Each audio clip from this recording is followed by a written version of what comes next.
That was successful. I actually think that's going to be a good episode, you know?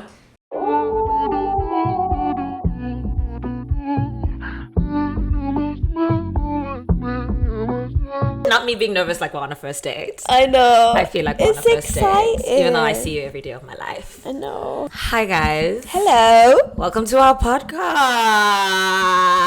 Wait. ASMR cheers. Cheers. I wanted you guys to hear the ice. I hope it sounds as satisfying as we're hoping it's going to sound. So, this is our show. My name is Pateka.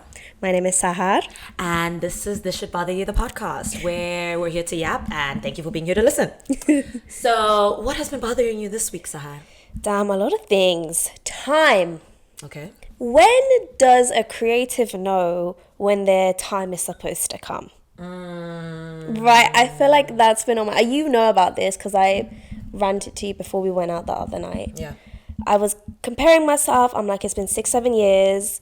Side note, I am a digital artist, a graphic designer, illustrator, director, writer. Go deeper. Excellent human being. Iranian, superstar extraordinaire, all of the above. You're too kind. I've been working in film and illustration for about 6-7 years, and I'm tired. I haven't seen the results I want to see, and I'm seeing like young people, which I'm like all for it, kind of do the things I've been wanting to do and doing them before, and them kind of using like TikTok and all of that, and they're just blowing up, and I'm like happy for them, but I'm like, damn, I've been doing this for so long for the culture, for the art, and I haven't seen the results I wanted to see yet. That's what's been bothering me, and don't get me wrong, I'm so happy for the folks. The young folks have been doing so amazing through like new forms of like creative content and platforms and stuff. It's just a bit irritating to kind of see myself at a pause and see folks who haven't put in the years of work I have and get somewhere so quickly. And I know that's a problem that I'm feeling. I know I need to like tackle that, but I just can't help it, especially because I've just been working for so long. Valid. Yeah. Your feelings are valid. Thank you. And I know that you clap for people generally, so I know it's not coming from that place. I think it is just a frustrating thing because, I mean, Sahara explained to you all the ways she's like a multidisciplinary creative, and all of these things take a lot of time.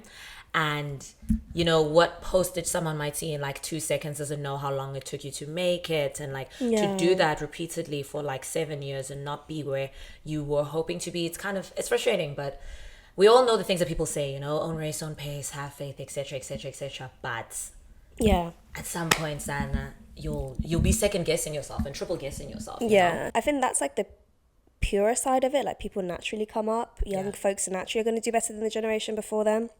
I'm not saying that I'm super old, but we're in a time where people young folks as young as like 14, 15 are like on social media making shit. Oh, you meant young. I thought you meant me. Oh, wait, now you're making me feel old. Guys, we're not that. She's 25, I'm 26. Oksalayo, which means even still. 25, 26. Okay, I know I turned 27 in August. Have you seen that TikTok trend where couples that are like one that's older and one is younger do that like, so we went to the same high school, but they weren't in my year. You haven't seen it? You must watch. No. Serena and Cordell did it. It's so funny. No, he's older than him.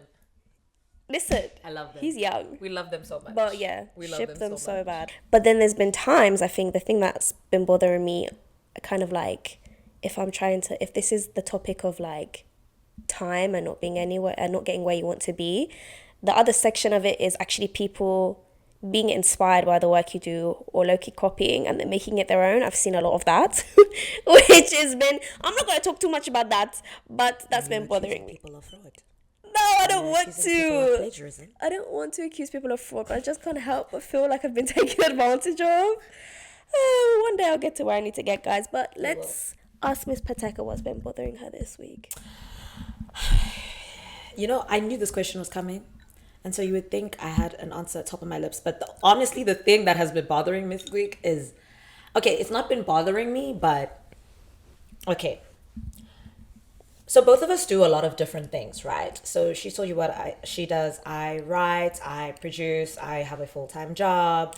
There's a lot that I do, right? She does. And sometimes it can come at the cost of, like, I've always had this fear of being like a jack of all trades and master of none. Do you know what I mean? So I've always had this thing of like, everything I do, I want to do it well, but I never want to feel like I'm doing too many things at once. Do you know what I mean? And here's the thing about like being a creative in this day and age is like you have to do more than one thing. I don't know anyone, at least at our age or until they reach a certain level of success, who are just doing one thing, who are just like drawing or who are just singing and that's it. They usually like doing that and they're doing content, or they're doing that and they're doing freelance work. You know what I mean? But no one talks about how when you're doing all these things, because you don't know which one is going to pop off, you still want to do all these things, but then like you second guess yourself about like, if I maybe decrease the number of things that I was doing, would the one be, like, am I making something suffer because I'm spreading myself too thin? Do you know what I mean? And I think that's been playing a little bit in my head.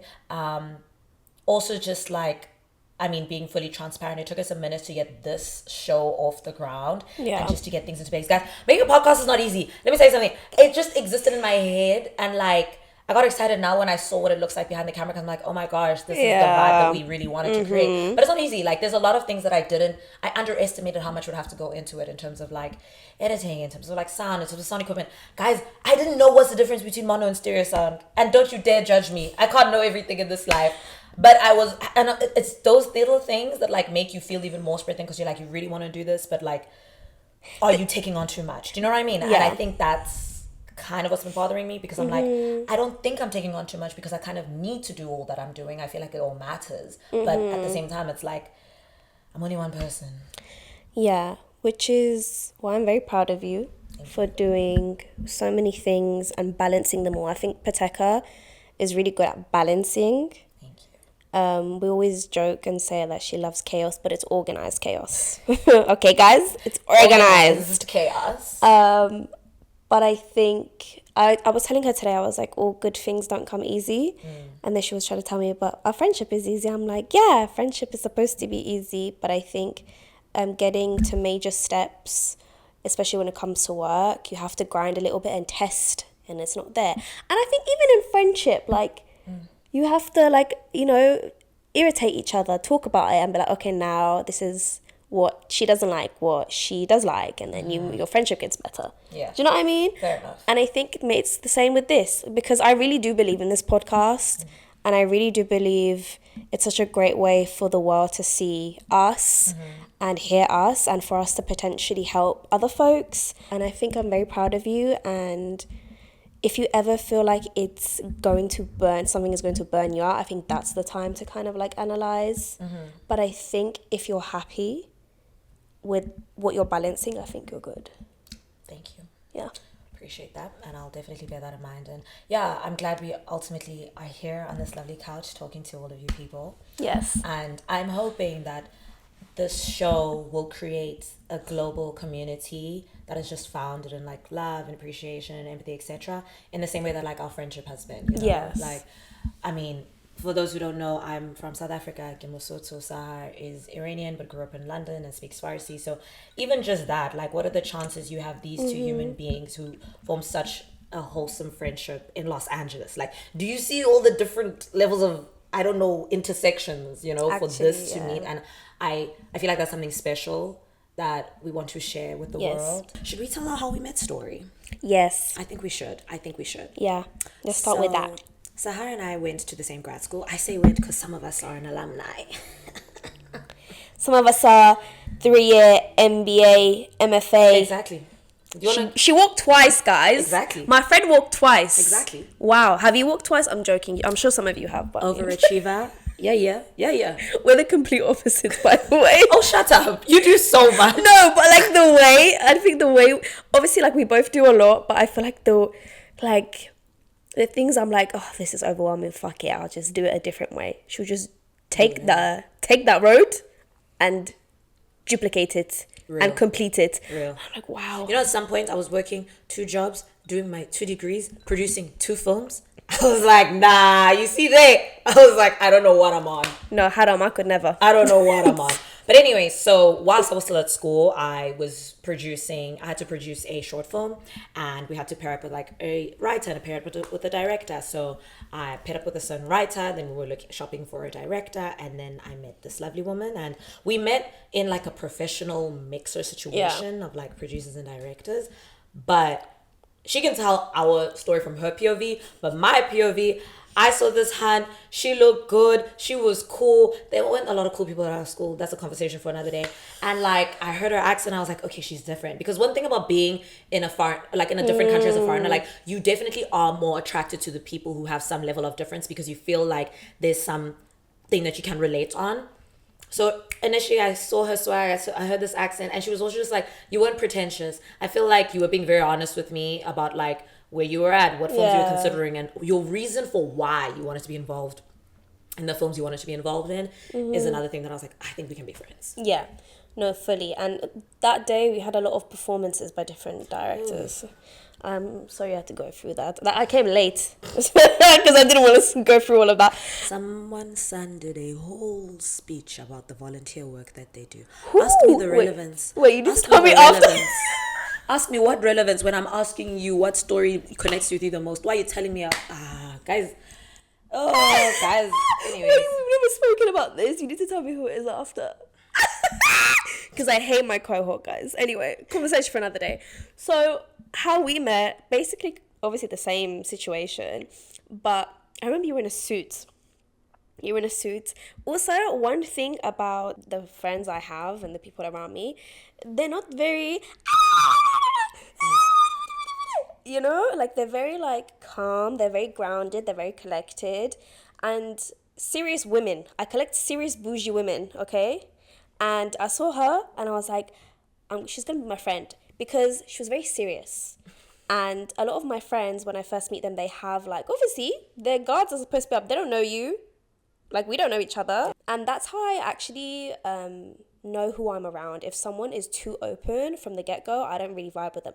Someone who's kind of like closed off and allows the friendship to grow slowly, that's how I know I'm getting along. Yeah. Because they know their worth, they know their life and their value, and they're just not going to let anyone in. Not, you know? Yeah, it's also normal to have a bit of like, guys, why would you pour out your heart to a stranger? And there's you experience that like fake niceness a lot this side, and it's just strange. Yeah, especially in the West Coast. Sorry guys, like it's a bit fake out here, and I'm not used to that. Especially from London, you get a lot of tough love. My godmother, like my best friends, my friends here, like they're serious women, and I saw her vibe, and I was like, she doesn't know it now, but she's going to be my friend. And then we went to Vegas after we filmed a chaotic film. Story for another day. And she fell in love and she realized that there was no one in this world for her but me, and that is the end of the story. Yeah, no, honestly, I'm just like, wow, God must love me. Thank you. And now we live together. Fast forward. Yes. This is like, what, 3 years later or something like that? I actually have a question about that. When we were planning to live together, did you think it was going to go through? Or were you hesitant? I was hesitant. Really? Not because of anything regarding you. I think it was just like, it's just too good. It's just too good to be true. Do you know what I mean? Like, it was just too easy. The fact that like we both just happened to both, because okay, at the time we were moving, I was graduating, right? So I had cause to move to Los Angeles. Our school is in Orange County. So like she could have wanted to stay closer to school, but she was like, nah, dude, I'm not gonna have that many classes. I want to move. But I was still like, and at the time she didn't have a car when we were looking for a place. And I remember you kept saying it's gonna come, and it was taking long, and not for your own fault. Your mom was worried. But I was like, I don't know if this girl's gonna move, and that's what I'm saying. I was worried, but not because I thought you would let me down, but I just genuinely thought like circumstantially things will become bigger than your desires. You know what I mean? Yeah. So I was like, I don't know what's gonna happen. Honestly, when we started looking for partners, I was like, okay, we're moving in together for real. Yeah, no. And like we found an amazing person to help us look for a house. Like and they didn't have to help us. Like we didn't have a budget, like, you know. We still need to host her. Yeah, we still need to host her. Like we still need to host her. Oh my god. I should invite her for my graduation party. That'd be lovely. Yeah, right? I should do that. We looked at a bunch of places, and the things that I wanted, she also wanted. We were able to, because we love each other a lot, we care about each other a lot, like our compromising is really good as well. Yeah. Like people write stuff on the fridge. That's not us. It's not gonna happen. No, we thought we tried the whole room. You know the roommate things that they tell you to do schedule, do this, that. We had maybe like a conversation for like 30 minutes over sushi when we moved in about like general gist of things, and that was the beginning and the end of it. Honestly, everything else is play by ear. But I Yeah. think when you live with someone, who's as considerate of you as you are Yeah. of them, it makes things easy. But that's the thing, right? Like, I always think about this. I'm always like, it's a feeling, right? Like, oh, she did this. Okay, I'm gonna do this, right? But a lot of people don't have that. That's why they're right on the fucking fridge. No, for real. Because some of you won't clean for weeks and weeks and weeks, and you will wait for your friend who you know can't stay in a dirty house to clean. Shame on you. Shame on you. No, actually, and I've lived with rats before, guys. I've lived with rats, and my friend our friend Issy, has lived with rats before, and it was not fun. So this is a blessing, and I'm so happy because now living with you, I'm like, I don't know if I can live alone. That's scary. That's just scary. No, honestly. You were speaking a lot about what's been bothering you is like time and not knowing when you're gonna reap those rewards and being a creative. What is different about being a creative and putting yourself out there now in 2025 versus maybe in like 2018 when you started? More originality back then. I feel like maybe not the best quality, I would say. My art has improved a lot since then. Don't scroll down my Instagram. But everyone seems to kind of, which is amazing, want to do stuff for the culture, want to do activism. But again, a lot of things are blurred now because intentions are weird. And I don't know what that means. Because like a lot of activism has become performance activism. And back then you really had people who were just being activists to be activists. And now I feel like it's become like a trend to become an artist or like a creator or an activist. I think I'm just talking about my field, and everyone wants to become a creative, which is fine. My field, as in like art and kind of like talking about the Middle East and all of that. I think because I'm Iranian, and when the women life freedom movement happened, there was a lot of like, obviously people speaking about it as they should, but a lot of people kind of taking it and trying to get known from it, if that makes sense. That kind of changed a lot of things, like in a good way. Some people actually ended up being proper activists, and I know some of them and they're amazing people, but some of them really used it as a way to kind of like get up. Especially with TikTok. I think now that TikTok is here, you can speed through things. It's easy. They give you all these like effects to use and all of that to create like content. And I think it's become easier to make content, which is why I think I'm getting frustrated, is because I had to take the longer route to make content. Yeah. Now people can immediately do it, and AI and stuff like that. And I think the difference between 2018 and now is that things are just easier. Yeah. And people are using genuine art and activism for performance to like get themselves up there. And I think that's why I mentioned it was bothering me. And I think that's the difference. But to also be positive, it's gotten easier, and it makes like my life as a creative a little bit easier as well. But I'm glad I had to work hard before all of this shit came in. Because it's taught you the value of it, right? Yes. Yeah, no, dude. I mean, what was I doing with my life in 2018? Yeah.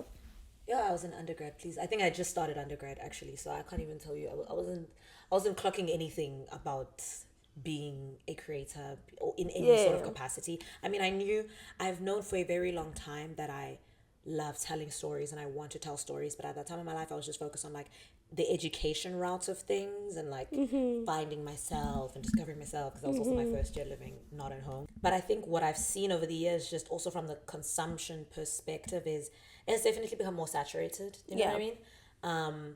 People's attention spans are really, really low. Like back then, oh God, I used to love YouTube. I still love YouTube. Like genuinely, part of the reasons why, like, part of what inspired me for the way I want to structure this show and everything is the podcasts I watch on YouTube and every other like long form creator who I enjoy on YouTube and appreciate so much.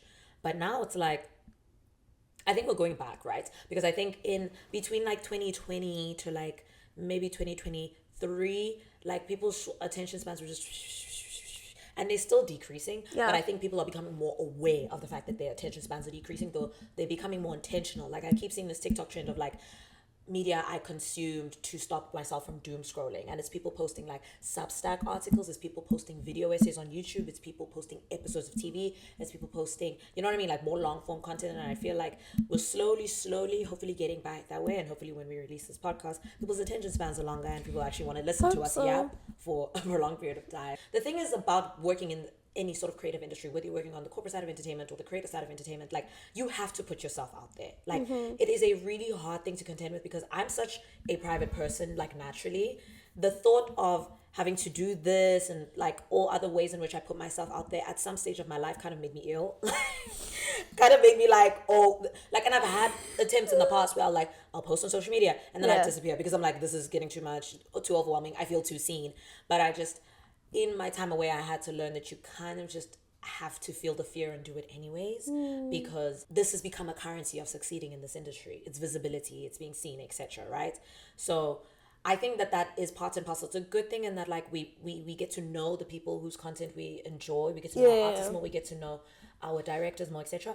But the con that I've seen is like, guys, algorithms are not kind. They're not.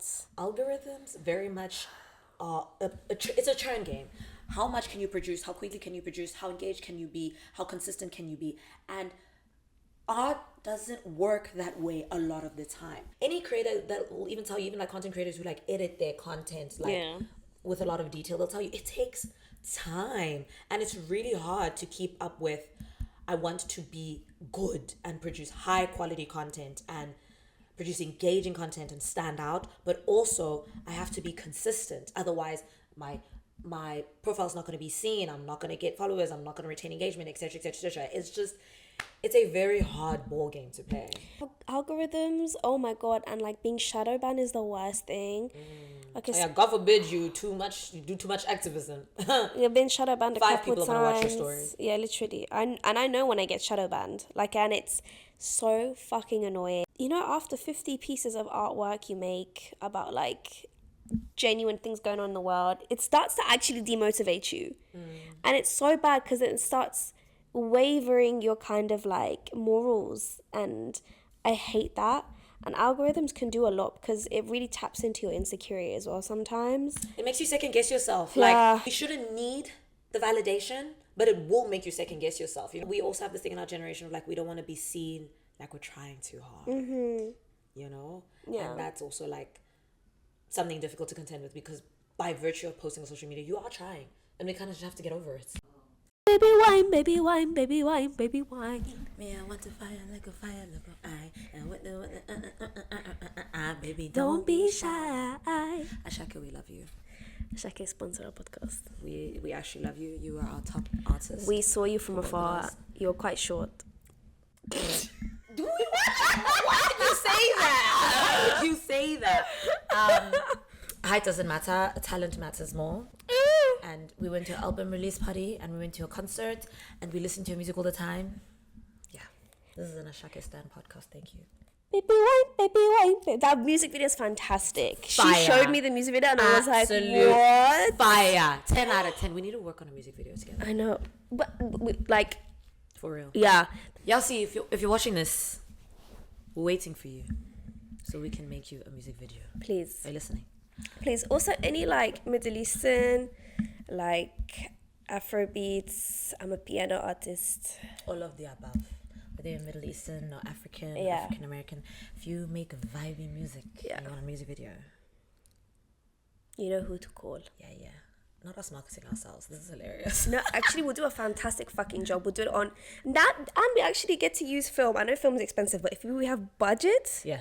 like film. 10 out of 10. Guys, setting up cameras and microphones is really hard. It's so much work. You would think for 2 filmmakers, like this was easy. It was not, okay? Like one really good thing that film school did for us was teach us that it takes a village, guys. It takes a village. Even every job functionality that you see in production, guys, it's best done by multiple people. Yeah. Honestly. Like, it's best done by multiple people. That was especially my experience in producing, guys.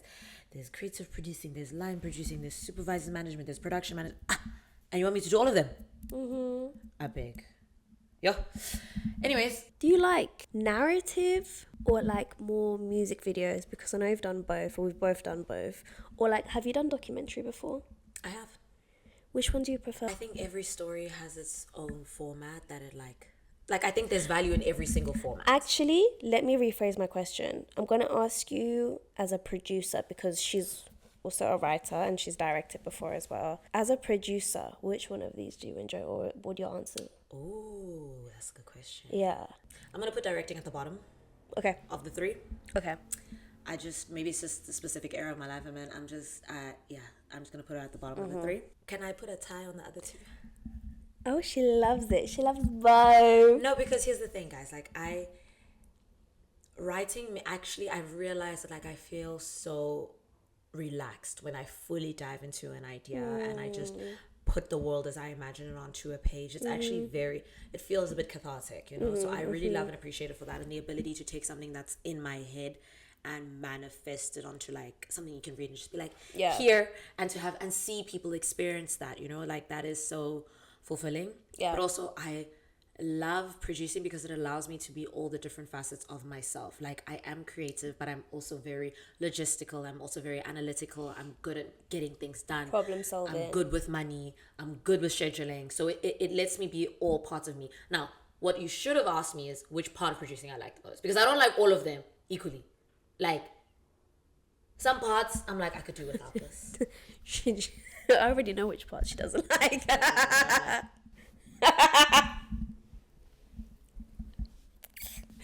Which parts do you not like particularly? No, I want to No, no, you were very confident. You're very ready. Speak, madam. She doesn't like being, too much on set. Like too much, the prep and the rap days. No, give her a laptop though. She'll get stuff done. Baby wine. I didn't come here to be red today. Do you guys know that?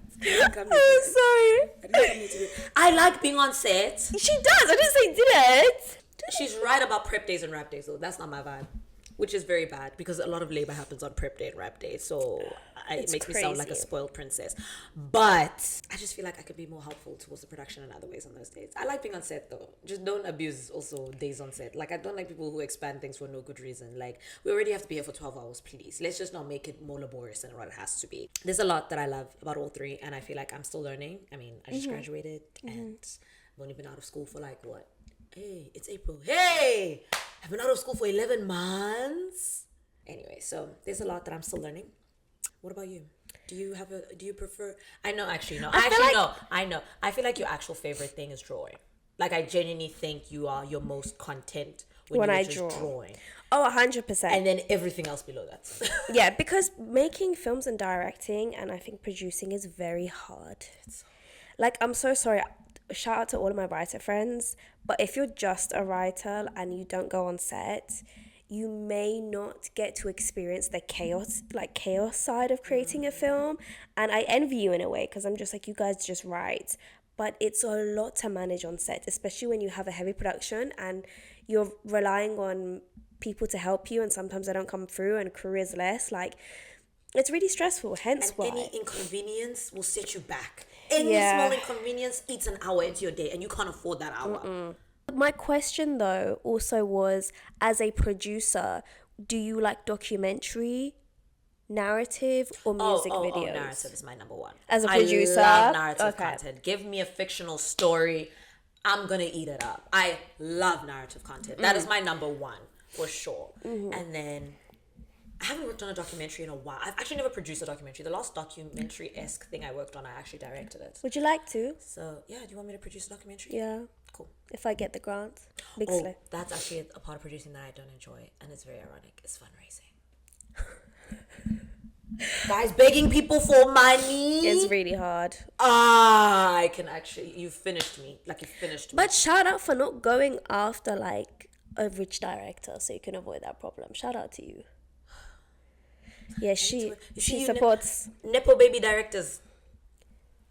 Yeah, she's done her work actually. She's directed 2 scholarship directors' films. Holla. She done charity, you know? You need to, you need to help her now. Holla at me. Hey, the perils and joys and triumphs and losses of being creatives. We will see. Also, as you'll see on this podcast, as we keep yapping and we keep growing, you'll see our journey. Maybe our IMDb's will grow, our platforms will Inshallah. grow, our recognition will grow. We'll see. But we don't know what's gonna happen. Yeah. You know? Inshallah. So, madam, what keeps you going? We've talked about what bothers us. Yeah. We've talked about, this whole hustle culture, chasing algorithm vibe versus just trying to be creative and trying to fulfill what we feel like is our purpose and the difficulties we're having with that. What keeps you going? As cringy as it Why aren't sounds. you a lawyer? Oh. Sorry, I had to come for a Oh, yeah. and have a law school era. I did do 2 years of law school. One of my family members is a lawyer. So I did try to go that route. Did not happen. I'm glad it didn't happen because now I'm here. Yeah. But as cringe as it may sound, what keeps me going is love and results of having hope and seeing them come through. I actually cried the other day in the shower. This is so funny. I was crying the other day in the shower because I had like a flash forward of my professors at school asking me how I found being in their class, and I literally just cried. I just cried in the shower because I was like, bear in mind, both my professors are white women, but I go to she also went to a very, very white school, a very male-dominated school. But these 2 white women have made me feel very seen, to the point where I was like, my jaw had dropped on the floor when one of them like literally spoke what I was feeling. So, and they've helped me and Issy a lot. Issy's our friend and my producer for my recent film, and they've helped, like they've pushed us. Like, the particular upset this, but my professor like called me at like 10 a.m. Guys, 10 p.m. boundaries 10 p.m. Boundaries matter. By the way, I love the professor she's talking about. She also taught me for a period of time. Genuinely, like, such a validating person. Also validating me because the film that she mentored me through was my first time writing again in a while. And I was very much feeling very much imposter syndrome vibes because I was like, what am I doing? Like, I just had an idea. This side quest has gone far. But very validating human being. But guys, boundaries matter. Why are you calling me at 10 p.m.? Am I your girl? No, she Am I your man? could. Am I your child? Am I your grandchild? We love her down though. Sure.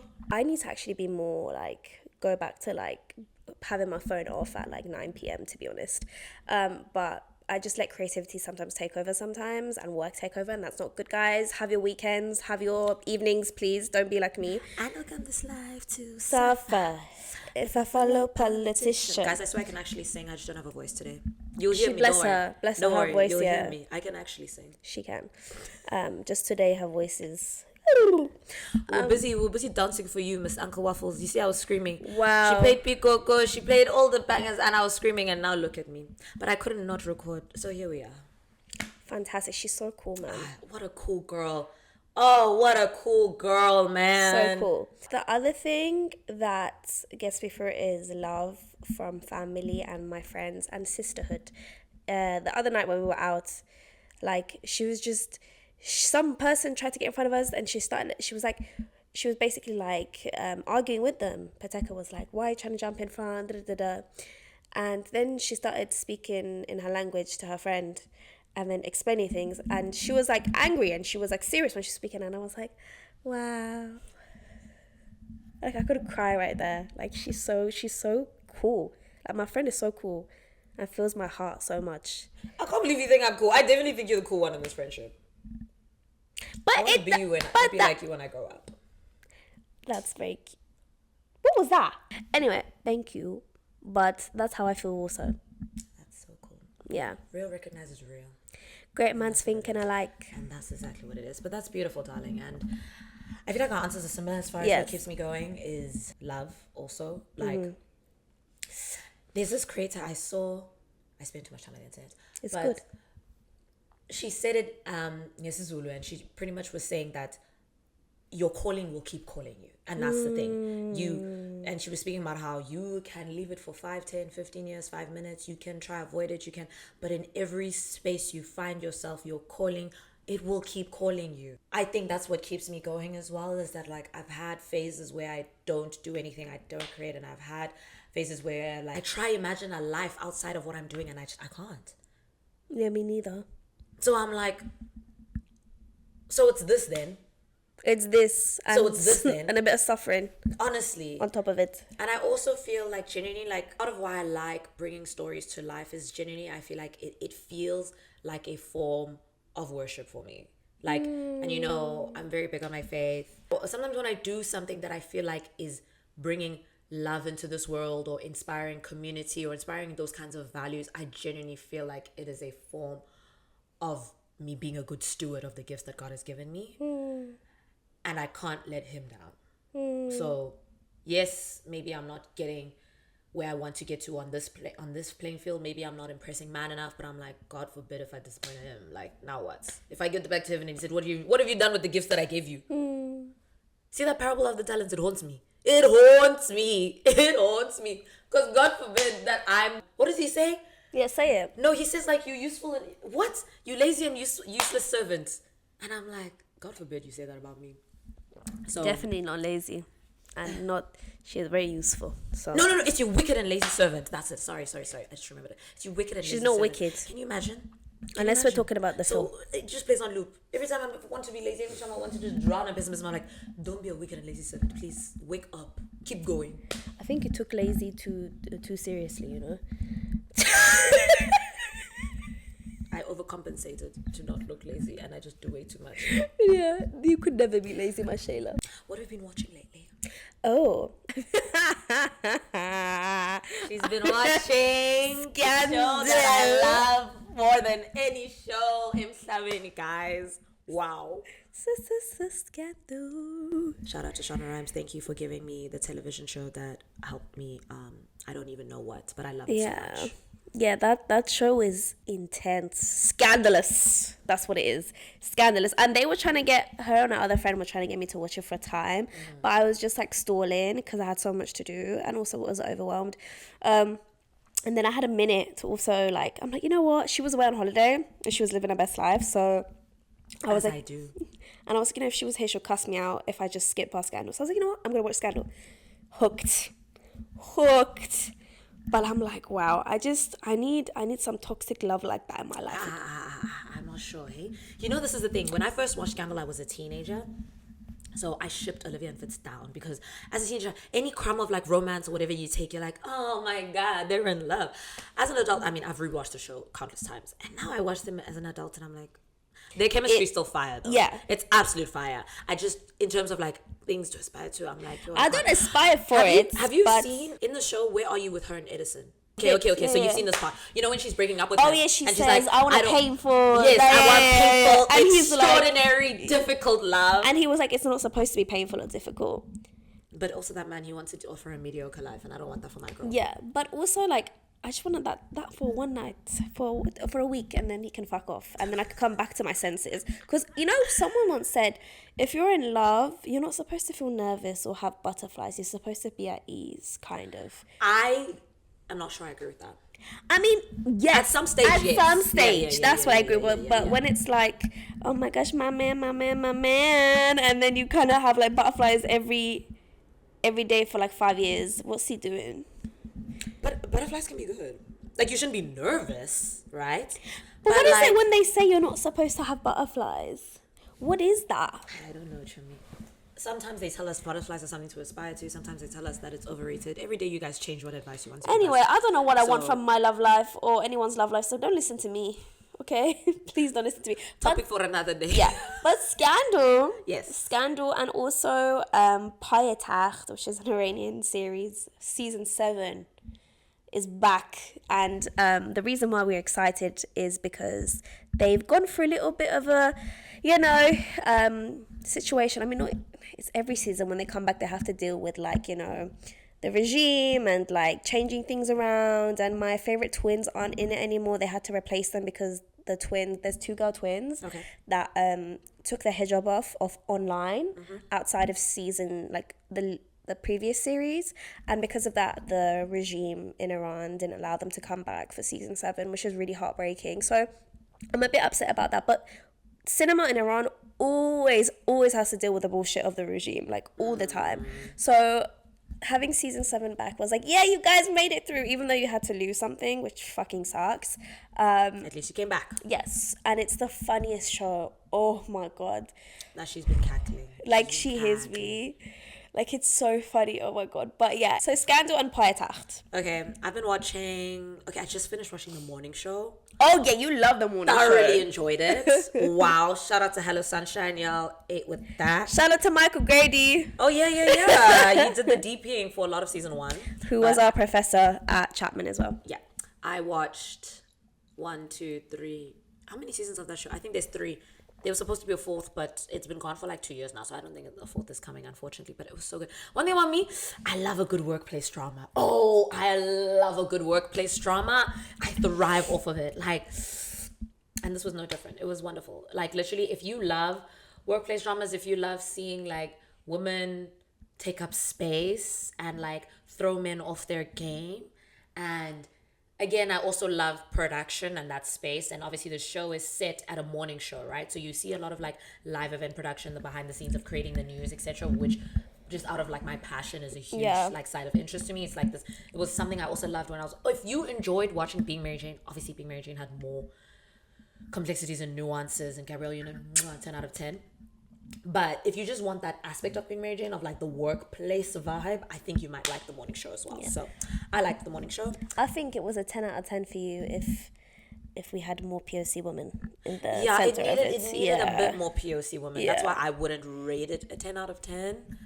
Because I feel like they could have done a bit more as far as their casting on the inclusivity aspect. Yeah. But definitely up there. My next watch that I'm excited for is this show called Go. It's a South African show on Netflix that's been recently released. I think they released it like literally a week ago. Ooh. And everyone in my community has been giving it very good reviews. Apparently the writing is really excellent. And one thing about me, I will watch whatever South African content Netflix can give me, I will watch it. So I'm very excited to watch it. It's only one Fantastic. season, so I'll probably gobble it up literally within the next 24 hours. But very excited about that. Ooh. Anyways, guys, all good things must come to an end, unfortunately. But if you don't want it to end, stick around. Follow us. Yes. Keep up with us. Like, share. You get it. Share with your parents. Share with your grandparents. Share with your friends. Your aunties, your uncles. You understand? We're on a love train. We're spreading the love movement. Yeah. So please, you will see us soon enough. Yes, and let us know if you have any things you want us to talk about, or like any things you want us to address, or what's been on your mind, what's been bothering you. What's been bothering you Yeah. lately? Drop that down in the comments. But otherwise, we will see you next week. And thank you for joining our first episode.